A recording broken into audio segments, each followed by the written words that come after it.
Dans les grandes plaines de l'Afrique de l'Est, là où le soleil embrase la terre rouge et où le vent danse entre les acacias, naquit une histoire que les anciens n'osent plus raconter. Une histoire d'amour, de sang et d'interdiction. Nairobi, fille du chef du clan Olengata, était une jeune femme rebelle, au regard aussi vif que les flèches des guerriers. Elle avait grandi sous les lois strictes de son peuple, mais son cœur rêvait de liberté, de rivières lointaines, d'un amour vrai.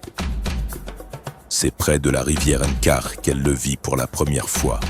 Seiya, un guerrier du clan ennemi Naramat, fière allure, regard de feu, silhouette sculptée par les batailles. Ils n'échangèrent que quelques mots, mais dans leurs yeux un monde s'était déjà bâti. Chaque nuit, sous le couvert des étoiles, ils se retrouvaient dans le silence. Il lui offrit une perle rouge.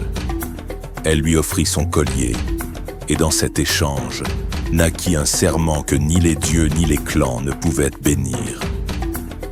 Leur amour était une trahison, une flamme dans la savane sèche, qui ne demandait qu'une étincelle pour tout brûler. Maïka, frère aîné de Nairobi, guerrier intraitable et héritier du chef, découvrit la liaison. La honte envahit son cœur. Comment sa sœur pouvait-elle souiller le sang pur des Olengata? Il jura de laver l'honneur de la famille, même si cela signifiait verser le sang de Seiya. Mzinkai, le vieux sage du village, porta en lui un secret depuis 20 ans. Une nuit, rongé par la culpabilité, il appela Nairobi et Seiya dans sa hutte. Il parle d'une guerre ancienne, d'un enfant arraché au bras de sa mère lors d'un raid. Ce garçon avait été emmené chez les Naramat, adopté, rebaptisé. Il s'appelait Seiya.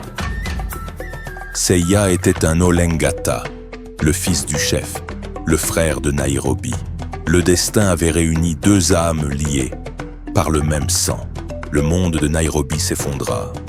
Le feu de leur amour s'était nourri du mensonge, et désormais, il les consumait. Seiya tomba à genoux. Il n'était ni traître ni ennemi, mais interdit. Maïka, aveuglé par la haine, brandit sa lance. Il défia Seiya. Un combat pour l'honneur, un duel fratricide. Le combat fut court, le sang coula. Mais ce ne fut pas celui qu'on attendait. Nairobi s'interposa. Une lance transperça son cœur. Son dernier regard alla à Seiya. Son dernier mot fut pardon. Des saisons ont passé. Le vent murmure encore son nom entre les herbes. Seiya disparut.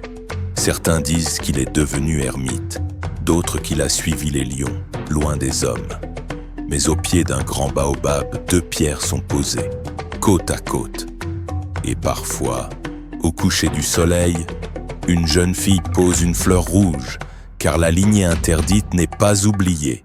Elle est devenue légende. Si cette vidéo vous a plu, pensez à vous abonner et à activer la cloche.